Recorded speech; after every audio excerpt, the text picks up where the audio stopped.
Já estamos de volta com o nosso Profissão Mulher. Hoje, olha só, assuntos médicos para que você possa deixar a sua saúde, que é o nosso bem maior, sempre em dia. Antes de eu continuar aqui com o Dr. Michel Mandelmann, que hoje está falando sobre métodos anticoncepcionais, quero mandar um beijo muito especial para o pessoal da Juliana Flores. Dá só uma olhadinha como é que o meu cenário está lindo hoje, florido. Aliás, olha, eu sempre digo que o perfume e a beleza das flores encanta qualquer lugar, adoça qualquer alma, qualquer coração. E, claro, você sempre pode lembrar o quanto esse alguém é especial para você. De que forma? Presenteando principalmente com flores. Você pode fazer isso agora mesmo, olha só, acessando aí www.lojadafernanda.tv.br. Você entrega aí uma flor maravilhosa, não só essas que você está vendo aqui no nosso estúdio hoje, como as mais diversas possíveis e sempre com a qualidade da Juliana Flores. www.lojadafernanda.tv.br para qualquer lugar do Brasil em até 3 horas. Adoro flores. O senhor gosta? Lógico. Não tem como não gostar, não né? Tem, né? Principalmente presentear uma mulher, não tem mulher que não goste de flores. Não tem como, não Exatamente. tem. Acalma qualquer coração, Com certeza, né? até nós Acaba com homens, qualquer até nós homens. briga. Com certeza. Bom, doutor, então o senhor acabou de explicar da pílula anticoncepcional, eu né? só queria, em relação à pílula, é importante falar mais alguns aspectos. Existem aquelas pílulas que são à base de estrógeno e progesterona, que são 2 hormônios fabricados pelo ovário, e aquelas à base só de progesterona. Aquelas são à base de progesterona, você toma direto e a mulher não menstrua.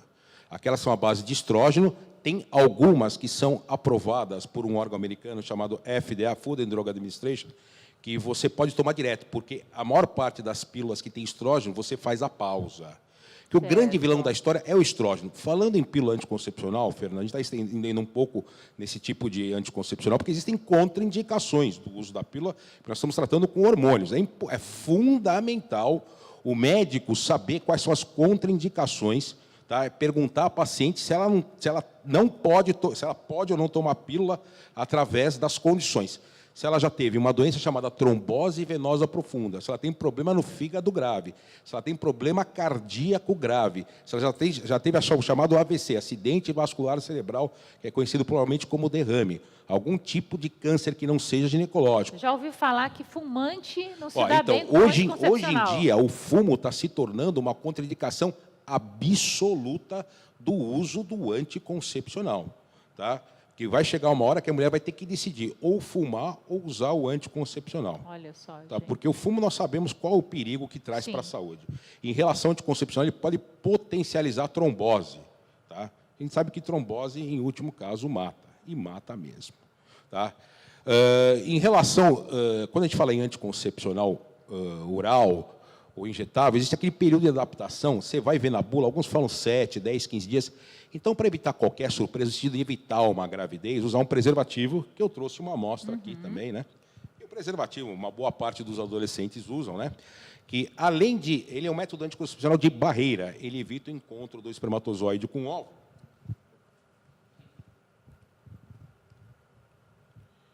Que, logicamente, uma boa parte dos adolescentes usam, né? Que tem um reservatório aqui no fundo, que onde fica acumulado o esperma. Além de ser um método anticoncepcional de barreira, ele evita o que os outros praticamente evitam, que são doenças sexualmente transmissíveis. Super importante. Importante, né? Fundamental. A gente fala da gravidez, tá? mas existem aí outros riscos gravíssimos, que são as doenças sexualmente transmissíveis, e né, que o preservativo ele protege contra isso. Tá certo? E uma pílula anticoncepcional não, né? Não. Só contra a gravidez e tem essas outras funções também. Falando em pílula, vamos falar das pílulas anticoncepcional de emergência. É importante deixar bem claro que ainda não existe um estudo que ela serve como uso rotineiro. Só serve em situações de emergência. E quais são as situações de emergência? Aquela paciente que, por exemplo, esqueceu de tomar pílula por mais de 24 horas, já tem risco de engravidar. Que mais? Aquela que tem o DIU fora do lugar, que eu trouxe um exemplo de daqui a pouco eu mostro. Tá? Aquela paciente que, infelizmente, teve uma situação de estupro, não quer ter o filho naquele momento. Tá? Então, são as situações que a pílula anticoncepcional de emergência serve também. Mas ela pode ser tomada toda hora, doutor? Não, só nessas situações. Tá? Ainda não tem nenhum estudo que fala que ela pode ser tomada rotineiramente. Tá? Pode ser que exista um risco de engravidar. Não tem nenhum estudo que ela fala que ela pode ser tomada como rotina, aqueles 21, 28 dias. Certo. Tá? Que mais? Tem o anel vaginal, tá? Que existe um treino para que a paciente coloque esse anel e se acostume dentro da vagina, o adesivo. Tá? Tem o implante hoje em dia, que é a base de progesterona. Tudo que é a base de progesterona, a maior parte das mulheres, como a progesterona fica em grande quantidade na corrente sanguínea, faz com que a mulher não vá menstruar. Certo. Tá? E tem o DIU, que é o DIU à base de cobre e o DIU à base de progesterona. O DIU à base de cobre ele é espermaticida. O que é isso? Ele mata espermatozoide.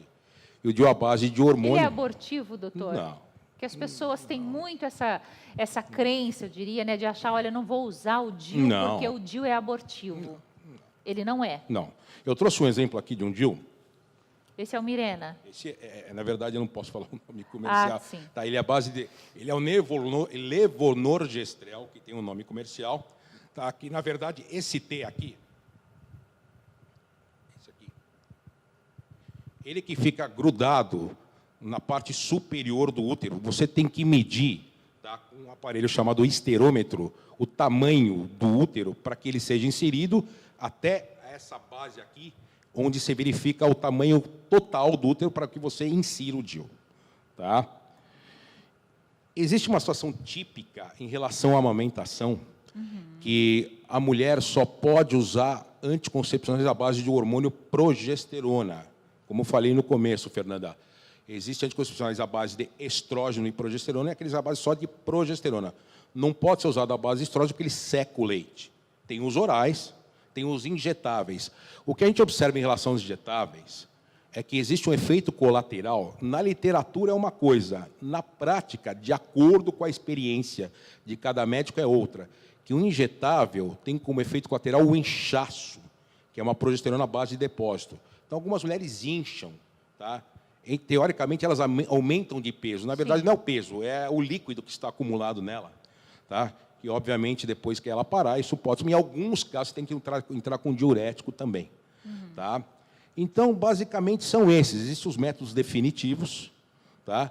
Que é a vasectomia para o homem e a laqueadura para a mulher. E cada caso é um caso, né, doutor? Cada caso é um caso. Hoje existe uma lei, né, em relação aos métodos definitivos, principalmente em relação à minha parte, que é a parte feminina, que a mulher tem que ter mais de 25 anos, 2 filhos ou mais para que se faça a laqueadura. Tá bom? Então, cada método é um método. Logicamente, a laqueadura ou a vasectomia, como se trata de um método definitivo, tem que conversar com o casal, se eles estão dispostos a fazer. Ela assina um termo, tá, que ela está disposta, que realmente é o método definitivo. Tá? Em relação anticoncepcional, é 100% eficaz? Eu diria, Fernanda, que é 99,9%. Por quê? Existe um estudo de um inglês chamado PURE, P-R-A-L, que na medicina se dá o nome para quem inventa, para quem estuda, que é o índice de PURE. Varia de método para método, mas uma a cada 100 mil mulheres por ano pode engravidar fazendo o uso correto dele. Se não fizer o uso correto, obviamente, a chance de engravidar é maior. Então, é importante falar a respeito disso. É a relação médico-paciente explicando, né, o que realmente pode acontecer com os métodos anticoncepcionais.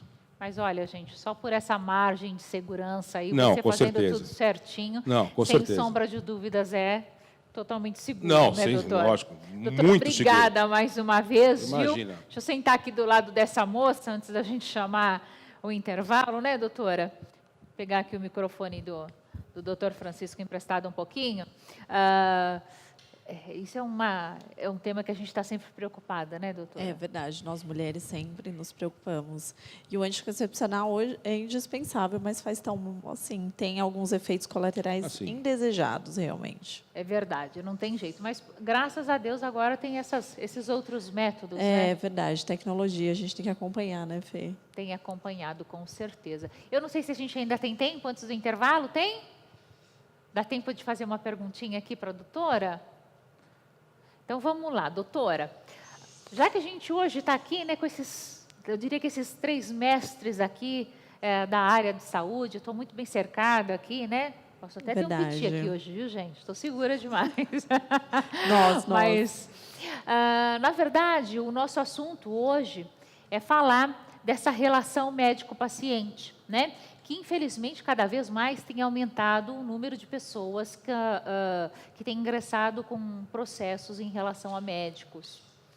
Eu queria pedir para que você começasse explicando, doutora, qual que é a obrigação do médico na relação com o seu paciente, quando este o procura na busca da cura, por exemplo, de uma doença. Tá. Nesse caso, Fê, é uma relação...